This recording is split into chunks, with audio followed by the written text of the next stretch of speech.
As emerging DJs, one of the ways that we can make a splash in our local scene is to host events. But promoting parties that people actually want to attend can be challenging.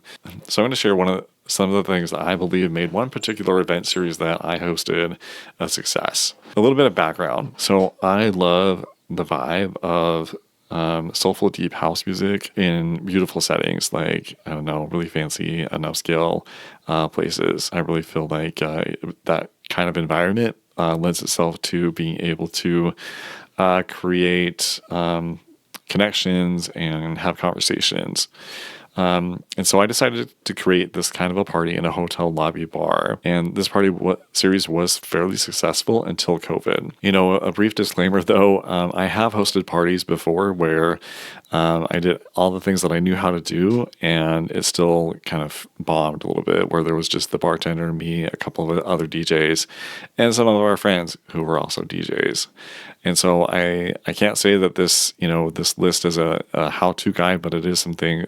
It is what I believe helped make this event series that I hosted a success. So the first thing is that I was very clear on why I wanted to do this. I had a vision for the event series and what I wanted it to look and feel like. I aligned the event with my desire to kind of be known as someone who builds up community and also providing music for house music artists to connect with one another and house music heads as well. And I also wanted to showcase local producers. Local artists don't necessarily get enough recognition, and it was important to me to highlight more people in our scene who are dedicated enough to house music to produce and release regularly. So it wasn't just people who were showing up at all the parties who were on the lineup. It was those who were actively making music. And I'll say that your why and your purpose doesn't have to be the same, but I believe that knowing your purpose will help you to align your event with your values. All right, number 2. I was willing to try again after several failed events. And so that's really important because a lot of times we will have failures and we give up too soon. And we got to be willing to put ourselves out there again to take that chance of being successful. There's a saying that goes, success is people who are successful are the ones who have failed more than others who aren't successful. And I can see that to be true. Prior to hosting this event series, like I said, I had multiple failures, and there were a few times where there was just 10 people attending the event, but I didn't let that stop me from trying again. I had to learn some lessons multiple times over, and what I'm sharing are some of them. All right, so number 3, I adopted the mindset of host versus promoter. For the most part, I didn't DJ at every party that I hosted because I wanted to really connect with some of the people and make sure that everything was going well, make sure that the DJs had what they needed, and then also have conversations with the attendees of the guests, so that I could make introductions to people who don't necessarily know each other and connect other people, so that there was a better vibe at the event. All right, number 4, I tapped into a community that already existed. So I live in a tiny little metropolitan area of 200,000 people. I'm about 80 miles away from a big city, and I tried very hard to get something happening here in my little city for Soulful Deep House. After a lot of attempts, it became very apparent that this, small little city wasn't just a good fit for Deep House. They weren't ready for it, and I wasn't. I stopped trying to create a scene from nothing, from scratch.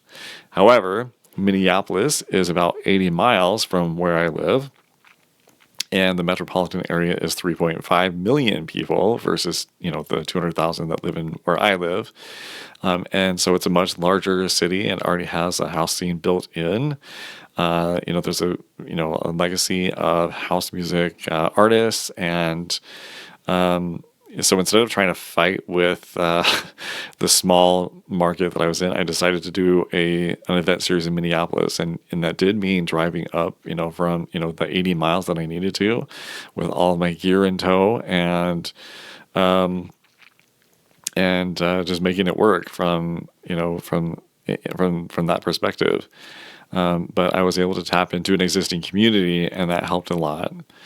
In general, I will say that small cities, in the United States, if your city is less than 1 million people, the metro area is less than 1 million people, you don't really have much of a shot of making something happen. But there are exceptions. So, I know that that in Spokane, Washington has an emerging scene, if you will, and there are some smaller smaller cities that are making something happen. But if you're in a smaller city and your event's not working, maybe try something in a bigger city.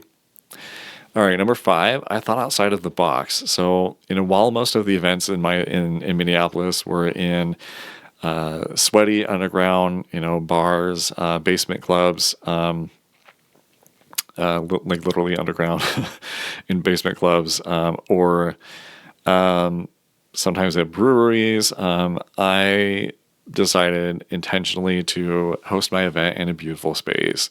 There wasn't anything like that in our scene at the time, and I feel like it was filling a gap at the time. And I really focused on vibe first. So great music, beautiful aesthetics, and we kept the volume at a level that facilitated people having conversations so that they could truly connect with one another.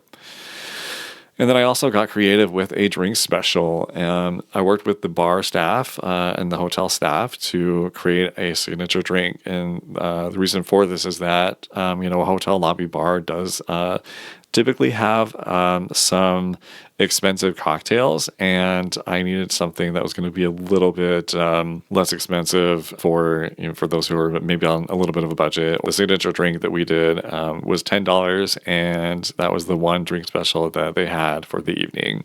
Number 6. I did a proof of concept event with the hotel before I actually made it a series. So I didn't pitch the hotel that I was going to do like this monthly lounge night. They and I will say that the hotel management staff had been looking for something to kind of activate their lounge a little bit, and they had tried multiple things like live music with kind of a singer songwriter type of environment. But it's in the middle of a city, and not everyone's, there's a lot of places that have things like that. And so this was a new thing for them, for the most part. They had actually had a DJ before, for this, when Minneapolis hosted the Super Bowl. But by and large, this was kind of the first time that they'd had like kind of a DJ music centric event, and they were willing to try something new.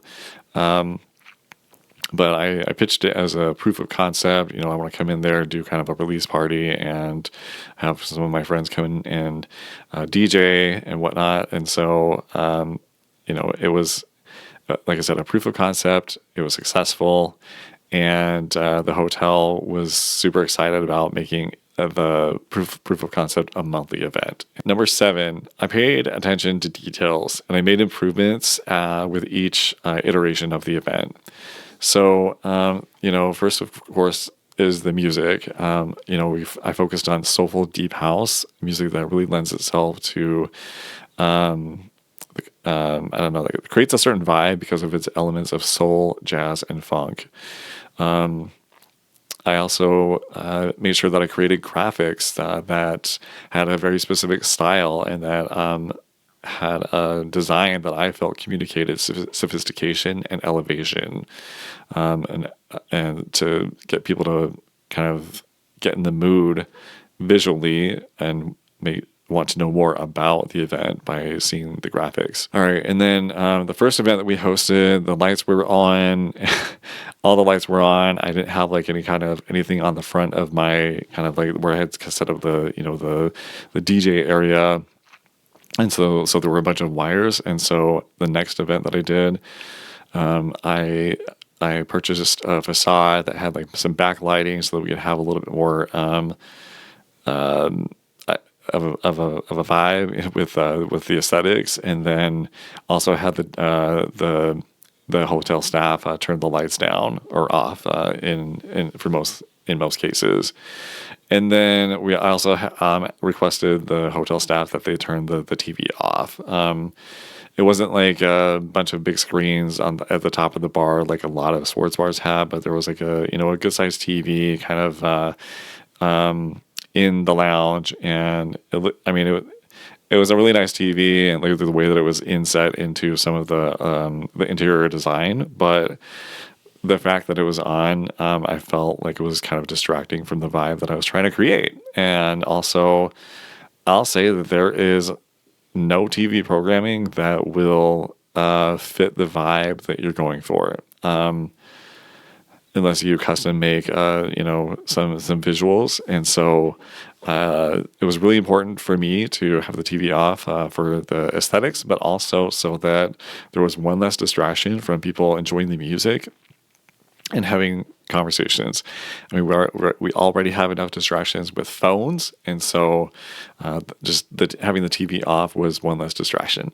And then I rented a subwoofer for the after the first event because on the music we don't want to keep it loud, but the subwoofer actually helped enhance the sound and provide a greater frequency range and made the music feel a little bit louder without actually being louder.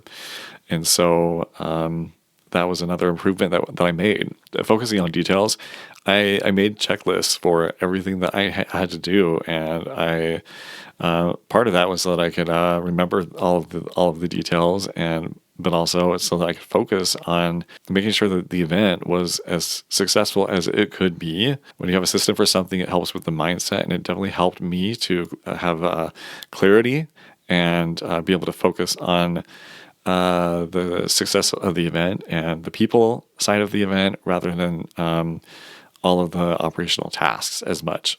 I still had to do the tasks and execute the tasks, but I didn't have to think about them as much because I had them all on a checklist. I didn't have to worry about forgetting something. And I will say that those details helped create a vibe. All right, number 8 is I had a great relationship with the venue. They really liked what we did. I did everything that I can to make sure that we cleaned up, or that there wasn't anything that was like completely out of the ordinary that they wouldn't necessarily expect have from like another, from not having the event. Of course, the bar staff was going to have to clean up anyway, but I made sure that the chairs were like put back where they were supposed to, and things like that. So, and then I'll say that the venue, they accommodated a lot of my requests.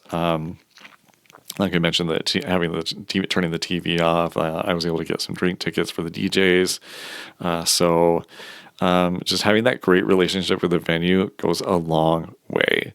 And this, the hotel staff, they paid on time. They paid very promptly. I would submit an invoice the day after the event, and within a few days, the money was there.